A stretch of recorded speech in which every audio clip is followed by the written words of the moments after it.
Welcome to the online video lecture for Intro to Theories of Learning and Instruction. I'm Brian Henderson.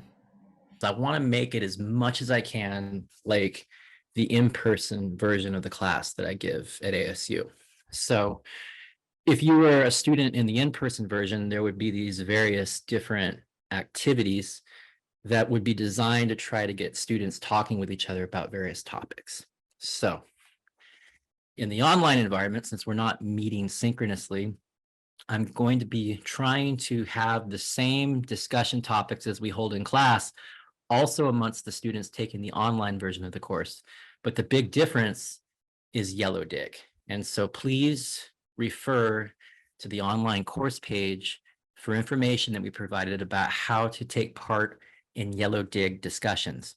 What we are going to do is break down the Yellow Dig discussions into the different modules for the course. So for the various discussion prompts that you're to see in this video lecture, that's going to be module 1. So any of the discussion prompts that you see in this video, please under module 1, comment on them.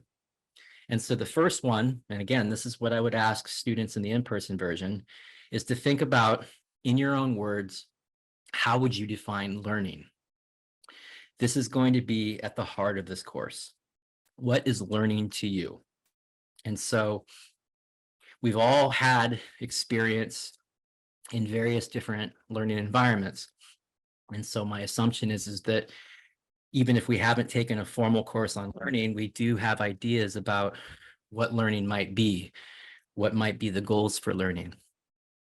Indeed, the first paper for this course is a personal view of learning, where there is going to be no right or wrong answer, but rather I want you to get down on paper what your current thoughts are about learning. What are your preconceptions about learning? And then ultimately for the final paper, you're going to go back to what you originally wrote and using ideas covered in this class, reflect on those original ideas you put down, perhaps refine them.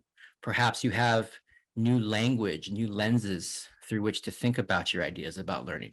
And so then ultimately in the final paper, you're going to revise your personal view, making connections to this class and the ideas discussed and thought about in this class. After you do your reflection of your personal view in the final paper, which again, you're going to write down your original thoughts. That's the first paper. And then in the final paper, the first part of that is to review what you originally wrote down in the first paper and to refine it. The second part then, once you have your refined personal view, is to think about how you would apply it in practice. There'll be more information about all of that on the course page.